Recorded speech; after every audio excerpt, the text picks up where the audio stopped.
Ah, tu vas où tu veux, hein. Tu vas où tu veux, Jean-Pascal, mais là, Bonjour, ça va bien? là, il y a l'écran, quoi. Ça va bien? Là, il y a l'écran, et enfin, tu vas... Bon, bienvenue à tous les deux. Comment ça va? Bien, et vous? Ouais, ça va. Bienvenue sur le plateau de Quotidien. Vous êtes extrêmement chic. Ouais, c'est pour toi. Même toi, tu es très chic. C'est vrai? Non, Ouais. moi aussi, c'est pour toi. Bah, merci. Le même temps, il est bizarre. Alors, voici une partie de l'équipe et le public. Alors, on va regarder tout de suite l'affiche. Bonjour, je voudrais 2 places pour Personne n'y croyait, alors ils l'ont fait. Non, pas du tout, pas du tout, pas du tout. Le titre, c'est Le rêve américain. Ouais. Parfois, il y en a qui se trompent et tout, mais je crois que ça s'appelle un trompe-l'œil. C'est-à-dire qu'on veut tromper l'œil des gens, on veut leur faire croire une information, Le titre, c'est que- et après, l'information, elle est en bas, en fait. Oui, mais peut-être que Ouais, le vrai titre... Il y a un code couleur qui fait quand même Oui, le ça titre ressort. a été dans une C'est couleur un simple, peu plus expliqué comme intense. ça. Oui. C'est simple, c'est très simple expliqué comme ça. c'est Bah bien. oui. Mais après, il y a peut-être aussi une raison plus... En ce moment, le rêve américain fait moyennement rêver. Ah, mais c'est pas le rêve de l'Amérique au sens de Donald Trump, même si Non. on sait que tout le monde C'est une ici histoire. l'adore. Mais c'est le rêve, c'est rêver en grand et c'est ne pas C'est une mettre formule. de limites. Et C'est la formule, le C'est une rêve formule. américain. Alors, on va splitter l'écran, on le fait à chaque fois, mais vous deux, vous ne l'avez jamais fait, star by star. Raphaël donne sa définition de Jean-Pascal, et Jean-Pascal donne sa définition de Raphaël. Qui commence? Alors pour moi, Jean-Pascal, j'aime à utiliser l'image d'un vieillard qui a marché 1000 ans le dos voûté pour venir nous diffuser sa sagesse. Et je me sens à ses côtés comme au contact de ma grand-mère de 90 ans. Parce que, prend bien. non, il le prend très bien parce qu'il sait de quoi il retourne. C'est parce qu'on se sent avec lui dans une forme de détachement et de recul et il aborde la vie avec la légèreté qu'on lui doit. Et il a la gentillesse, il a la bienveillance, il a, outre d'autres qualités qu'on ne détaillera pas ici, une forme de soleil. C'est comme un astre qui inonde votre vie de sa lumière. D'accord. Ah ben non. Voilà. Bravo. Ouais. Mais, J'irais même jusqu'à rajouter, Yann, vas-y. que si on devait comparer Jean-Pascal à un végétal, je dirais que c'est un chêne. Alors non pour les glands auxquels il donne naissance, mais Sympa pour mes la enfants. robustesse de son tronc, parce qu'il inspire comme ça un enracinement profond et c'est jouissif au quotidien. J'espère que la définition de Raphaël sera aussi bien. J'espère que ce sera à la hauteur. Non, oui, c'est à la hauteur. Alors, Raphaël, si je dois le définir, je dirais déjà que c'est mon ami, que c'est quelqu'un que j'aime. Alors, ce qui le définit bien aussi, c'est vrai que c'est la bienveillance. Raphaël, c'est quelqu'un qui critique jamais les gens.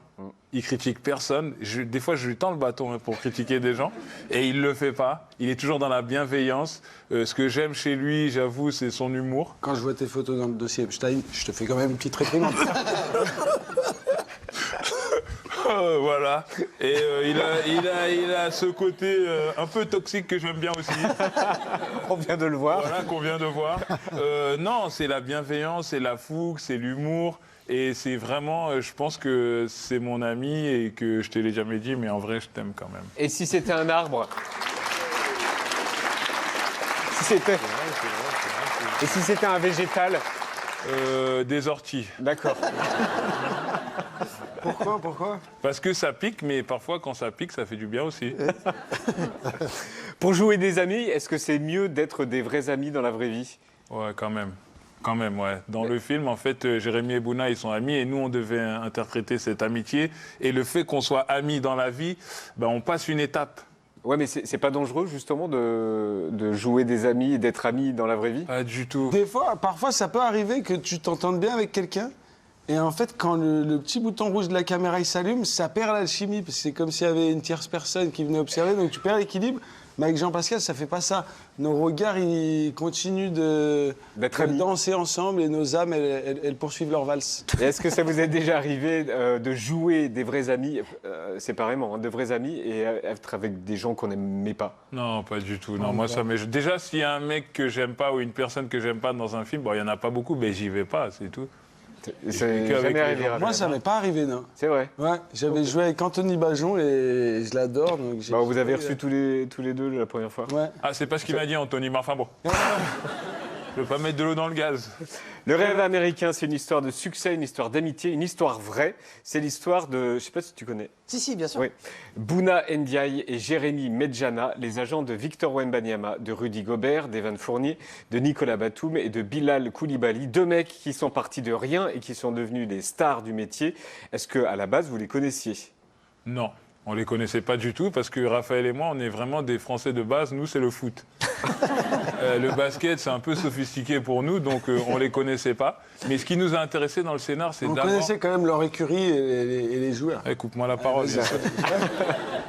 Qu'il est toxique là. Oui, on connaissait les joueurs, mais ce qui nous a intéressé dans le scénario, managers. ouais, c'est l'amitié, c'est l'histoire de résilience qu'il y a dans le film et tout. Le basket, en fait, c'est une toile de fond. Le film, c'est pas du tout un film de basket, c'est un film sur 2 gars qui partent de rien du tout et qui veulent accomplir leurs rêves, quoi, qui veulent réaliser leurs rêves. Et ces 2 gars qui, c'est ça qui est jouissif. Jérémy, il était vendeur dans un vidéoclub et Bouna, il avait des avions à Orly. Et ils ignoraient tout, ils ne connaissaient même pas 5 noms de villes américaines. Et pour autant, ils ont réussi, à la force du poignet, à pénétrer ce milieu dont ils ignoraient tout. Et le fait qu'ils aient même pas les codes, ça a fait qu'ils sont devenus aussi particuliers, ouais. Ça a fait leur singularité et leur force. Et bien sûr, à travers tous les revers qu'ils ont eu à affronter, bah, il y a cette amitié qui permettait à l'un et à l'autre, quand les doutes surgissaient d'un côté, bah, la passion de l'autre venait compenser ça et vice-versa. Donc c'est une histoire extraordinaire. Ils ont quand même réussi, en partant de rien, à devenir les meilleurs agents du monde. Spoil pas le film, frérot. On raconte la fin, mais nique ça. Alors,